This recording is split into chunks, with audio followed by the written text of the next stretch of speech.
You're listening to The Extraction, conversations on the systems and strategies behind dental practice growth with Colin Ambler and Kyle Bergman. Hello, everyone, and welcome back to the Extraction podcast. Kyle here from Team Care, and today I am joined by co-founder of Team Care, Dr. Sharon Bleiler, and our special guest is Sandy Pardue. Sandy, welcome to The Extraction. Well, thank you for having me. I'm excited. Yeah. We're super excited as well. For those tuning in, maybe you have heard or seen Sandy before, but if you haven't, Sandy is the Director of Consulting at Classic Practice Resources and a longtime practice management consultant, also a prolific writer and speaker in dozens of publications, too many to list, but Sandy is an expert when it comes to systems and dental practices. And so we're really excited to have you on, hear more about your experience and learn a little bit about what's keeping your practice clients up at night as it relates to systems. Tell us a little bit about yourself. Like how'd you get into dentistry? That's always a fun one. Sure. Well, I thought I wanted to be a stay-at-home mom, right? It's like I was going to be a stay-at-home mom, and so till I had the baby, and man, I got bored. So I stayed home until she started kindergarten, and I could not wait to be with adults. Like my best friends were like those soap opera stars. Yeah, I'd have dinner ready by 9:30 in the morning and the clothes washed, and it's got to be more. So I had heard about this dental practice. He was doing 1.3 million solo and getting about 60 to 70 new patients a month. And people were talking about it. It was like this organized practice. And I thought, now see, that would be something, because I thought I was going to be a teacher. I went to LSU. I thought that's what I wanted to do, but no, I didn't want to be. But it's weird because now I am teaching. So it isn't just teaching the dental teams. I applied for the job and there were like 70 something applicants and I got the job. So I learned, all the little ins and outs, and I became the office manager quickly. And this practice was super organized with 18 team members because you needed 18 team members to do 1.3 million back then, right? Because there was no computer, and took more people. So it was weird because there was no internet, but yet people heard about this dental practice and literally traveled from Japan, New Zealand, England, Canada to come tour it. I mean, it was you have to imagine, this office was something. And, you talk about team care and statistics. We had them all over the walls, like graph sheets. Everyone's statistics were all on the wall.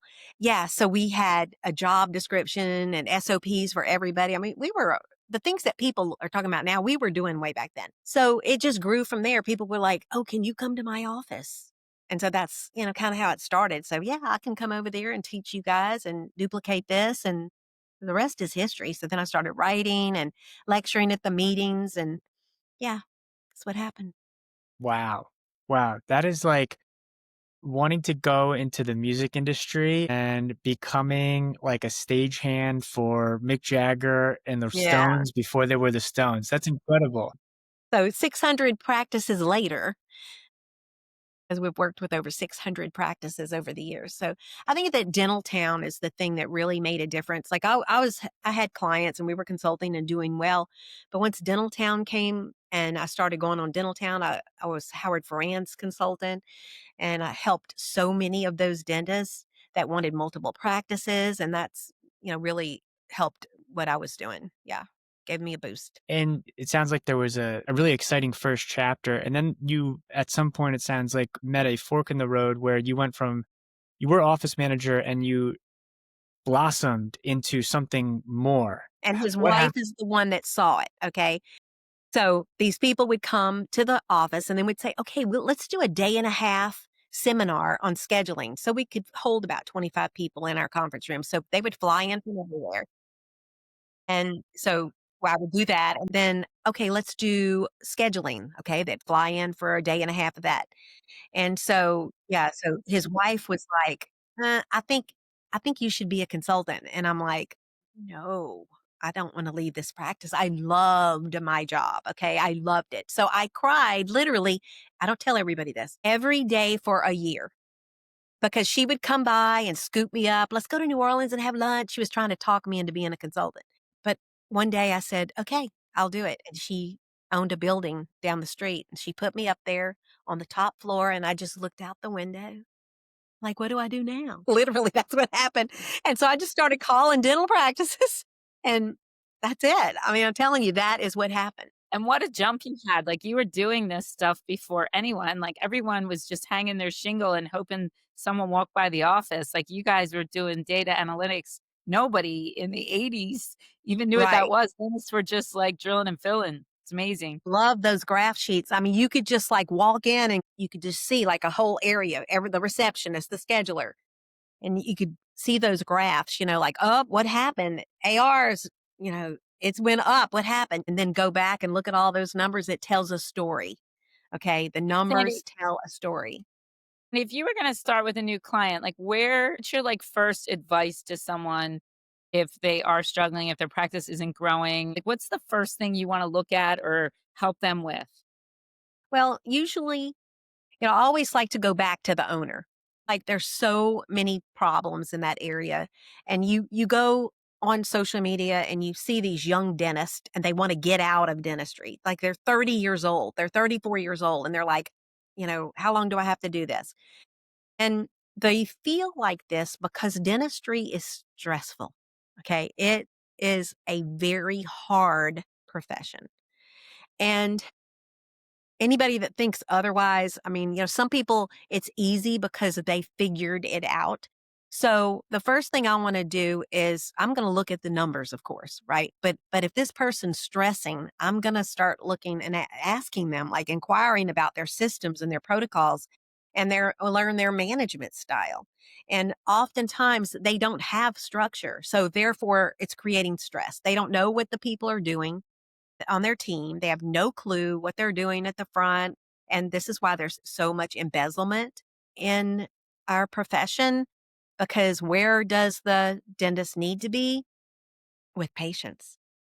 So that's what's happening. And I start from there and then I dig in and I want to find out what their problem is first. And it's usually not the real problem, but I have to acknowledge that.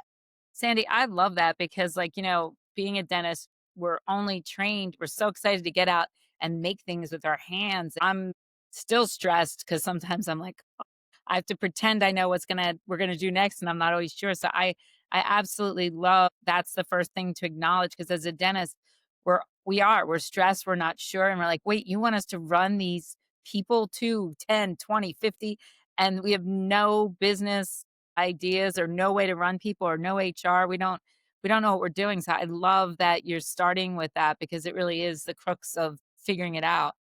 Yeah, I want to look at their numbers, of course. I want to look at their new patient numbers. I want to do a phantom call to their office. Okay. I want to hear how the phones are being handled. I think that's really a good place to start because I focus a lot on, people ask me, where does treatment plan acceptance start? What do I need to talk to the patient about? Well, it starts long before that patient gets to the chair. It does. I mean, it could be just talking to their neighbor about the practice. And then they're like, "Oh, my neighbor got veneers and loves them." Okay, they're halfway there at that point. So, and then they call the office and then somebody flubs and it changes their mind. And they're like, you sent me there. And it was absolutely terrible. So, Sandy, you're kind of talking about this in a way as well. You can have some of the best pieces of software out there today, but if you don't have the right team members, then it doesn't really matter. I know reading some of your articles and listening to some of your podcasts before we hopped on, you have a strong point of view on hiring. And I'm curious what you think is the most often overlooked question in an associate or front office interview, and what type of answers are you listening for to hire excellent team members? Well, I think that you need to find out what they're thinking. Most people go on outer views. When you're going to interview somebody, it's really an outer view. They're going to show you what they want you to see, right? So you've got to communicate with them and you've got to get them talking.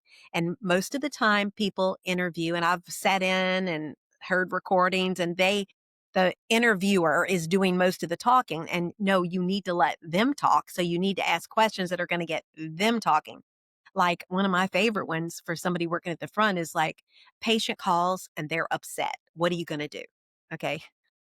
Well, believe me, do you know how many times I've heard from doctors that their front office person hung up on a patient because the patient was mad? It's like, and you can't do that. That's an opportunity. Like I used to run to the upset patients. I went when I worked in a dental practice, we had charts, right? Physical charts, and we had an attic. And so when somebody was inactivated, their chart went upstairs, and I'd go up in that attic, which was a very nice attic, by the way, and I'd pull these charts and start calling these people that changed dentists and getting them back just by listening to them. There is a thread on Dentaltown today, and they're talking about some of the dentists are saying they don't like patients, right? And so they don't like some of their patients. And somebody's like told me, and I hadn't answered him yet. I am going to answer him. It's like when a patient comes in and says, I hate dentists, like, you know what? That excites me if a patient said that because I'm going to change that, right? Like, why does a patient say they hate dentists? Don't take it personally if a patient doesn't like dentists. That tells me it screams I've had some bad experiences at the dental office. So now you've got to get in communication, right? So when you're interviewing to hire somebody, you want them to talk. What are you going to say to get them to talk? Same with the patients. It's just how you handle people. And I don't mean handle people, I mean get the relationship on track. That's all you want to do. Because in dentistry, let me tell you, if you think otherwise, I've got news for you. Patients choose you because they like going there. They like you. It's the relationship. They can get their teeth done anywhere. So it's that communication and relationships and make it a game. It's so fun to turn everybody into a fan. Yeah, That.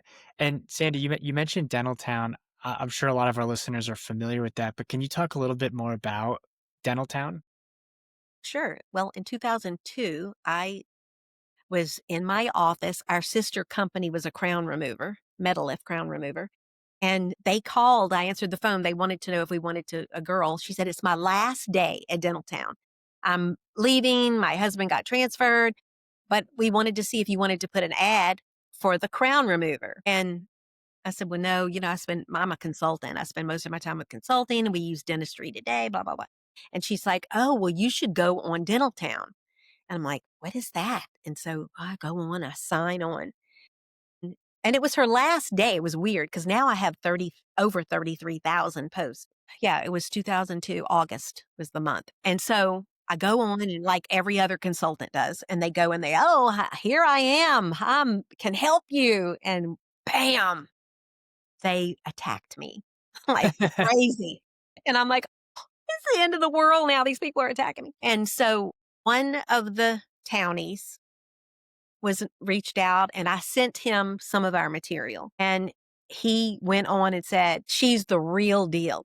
And then I said, okay, I'm going to have a seminar next month in Las Vegas at MGM. And 63 people signed up. 63 people, like in a month. Here's the seminar. And the rest is history. They came and we gave the seminar. It was a full day and they loved it. And the rest is history. And so Dentaltown for me, but so many other consultants try to go on there and you got to give. Like me, I give away material. I don't, well, a lot of consultants are like, they don't want to, they want people to pay for it, but I've never stopped giving. I just help everybody. Anybody reach out to me, anybody want to talk to me, that's been my MO and it's paid off for me. Yeah, no, I mean, there's so many layers. So I love that, Sandy, because you're right. Like just giving someone a small piece. And I love when you said, oh, I talk to the dentist first and see where they are mentally in their stress, because just there, it's like that speaks to me and makes me think she gets it. Like I'm up at night with an ulcer worrying about these things. So, like, to be able to say that to someone for free, obviously, yeah, it's going to bring you business, but more importantly, you really do listen and figure out where the problems are. Every practice is Never different. try to sell somebody ever, That's ever, awesome. not ever. So when somebody calls me, I talk to them. I tell them what I think. And then when they ask about consulting, because here's the thing, you want people to work with you that want help.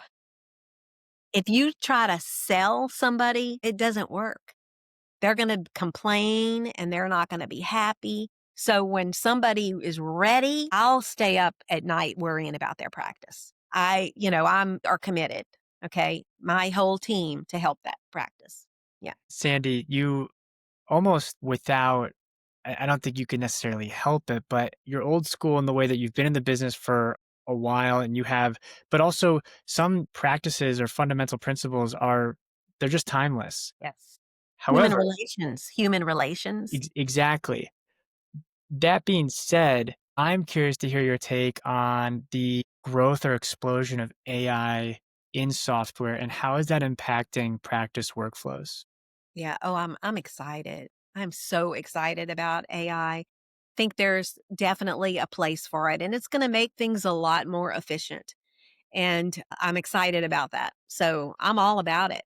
Yeah. Awesome. And some team members are like, "Oh, is this going to take my job?"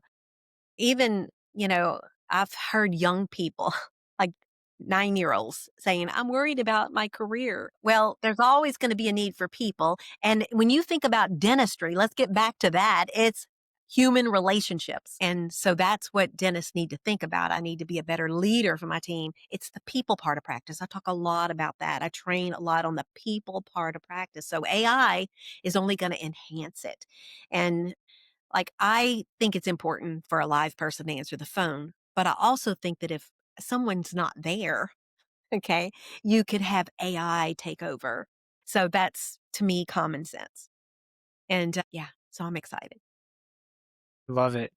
Sandy, do you have any cheat codes for practices that might be struggling a little bit from a culture standpoint? Any like quick I know it's oftentimes that doing a shortcut might do more harm than good, but anything that you have found that works time and time again with practices to kind of get their mojo going? Oh, wow. Okay. Yeah, there's a lot of parts to that.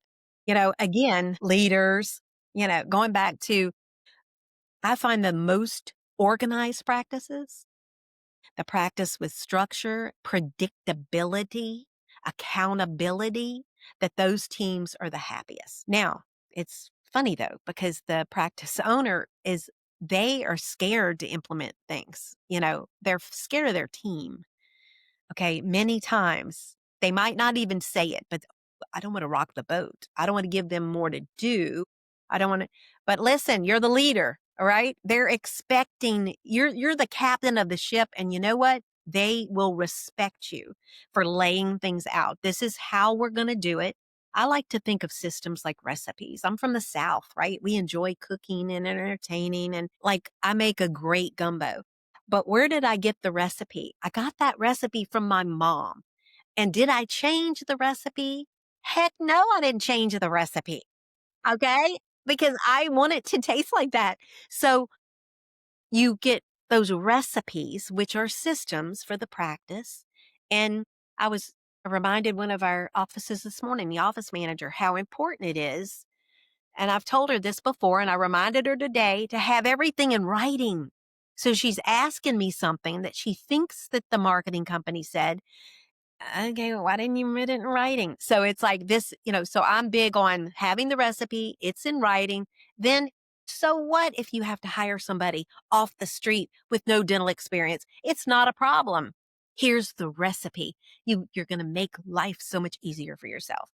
So start with that. Get organized, right? And involve your team. If you've never sat down and asked them what they would like to see different in the practice, do it. Bring in pizzas for lunch and get some salads, okay? For those that don't want to eat pizza, get it covered and then ask them. We're getting now it's October, moving towards the end of the year, or you're listening to this and it's the springtime. I don't care.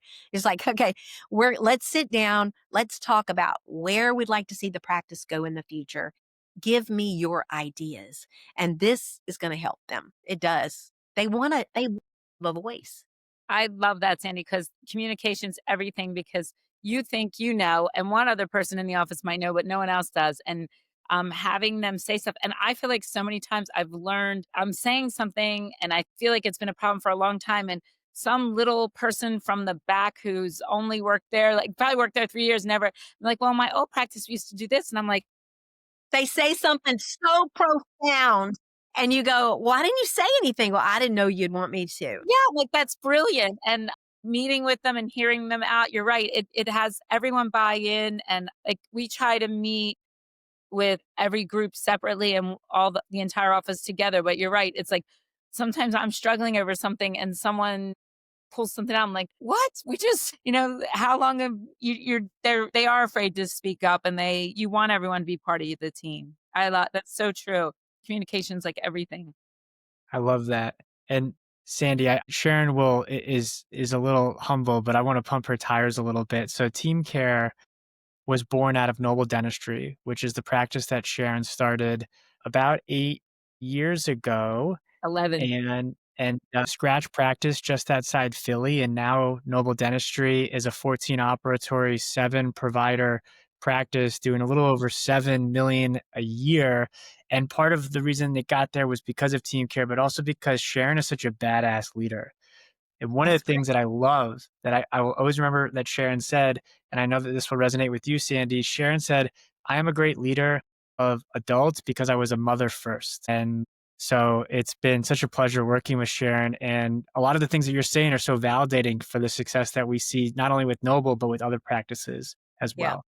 But yeah. I think the biggest thing too is well, thank you, Kyle, but it's like there's always practices that are doing things better than you, and there's practices that you might be doing something better, and to be able to talk about it and there's so many things I'm struggling with still. It sound like I look great on paper, but I'm struggling with a lot of things, and there's people doing things way better than me. And I feel like you, Sandy, if someone wants to come to my office and I can help them see where we've gotten to, but I know there's still tons of systems or things that I'm not doing well. So it's like, to be a community that we're all helping each other is just what we all want.